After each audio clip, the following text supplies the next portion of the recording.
In front of me is Redmi Note 7 and today I would like to show you how you can add a password to Google Passwords Manager. Begin by opening Settings and scrolling all the way down to access Google.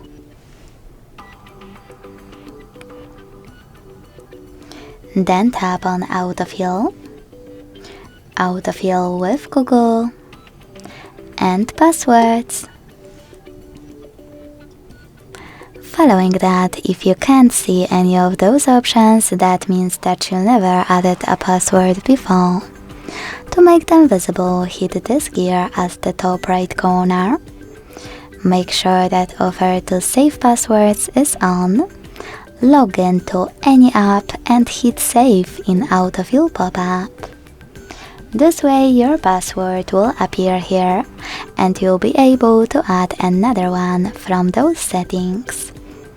To do it now, use this plus next to search passwords. Then input all of those informations. At the top, type in any website or click on Select App and tap on the chosen one. Then enter your username, email or phone number, password, and even some helpful notes.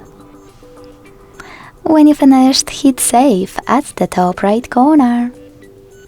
As you can see, after that my password was successfully added. Thanks so much for watching. If you enjoyed this video, don't forget to leave a like, comment and subscribe. Bye!